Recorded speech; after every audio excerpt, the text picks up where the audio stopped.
Hello అండి అందరికి ఈరోజు అయితే మా ఇంట్లో లడ్డూని అయితే ప్రిపేర్ చేస్తాము. లడ్డూలు అయితే చాలా బాగున్నాయి టేస్ట్ అయితే. ఇదేంటబ్బా పండగ పబ్బం ఏమీ లేకుండా ఇప్పుడైతే ఏం చేసుకుంటున్నారే అని అనుకుంటున్నారా? మా హస్బెండ్కి కోవిడ్కి ఇచ్చి పంపించడానికి అయితే ప్రిపేర్ చేస్తున్నాను.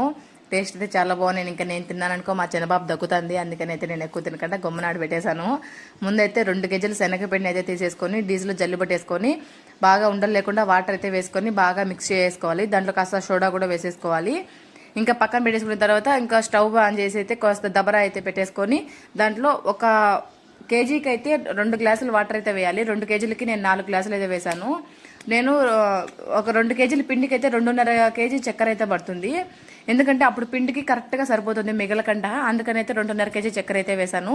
ఇలా బాగా ఉడికిన తర్వాత అయితే ఇంకా యాలకల పొడి కాస్త చక్కెర అయితే వేసేసి దాంట్లో కాస్త పచ్చకర్పూరం వేసి మిక్సీ కొట్టేసి అయితే దాంట్లోకి అయితే యాడ్ చేసేసి పక్కన అయితే పెట్టేసుకున్నాం. మూసి పెట్టేసి పాకం పడిన తర్వాత లేత పాకము ఇంకా అదే స్టవ్ పైన అయితే ఇంకా బాండలు పెట్టేసి ఆయిల్ వేసేసి ఇలా చూడండి, ఇలా వేసిన వెంటనే వీడియోలో చూపిస్తున్నట్టు ఇలా కొంచెం కాలిన వెంటనే పక్కంలో వేసేసి ఎప్పటికప్పుడు అయితే దాంతో సంగటి గెలుపుతారు కదా, దాంతో అయితే మెత్తగా మ్యాష్ చేసుకోవాలి.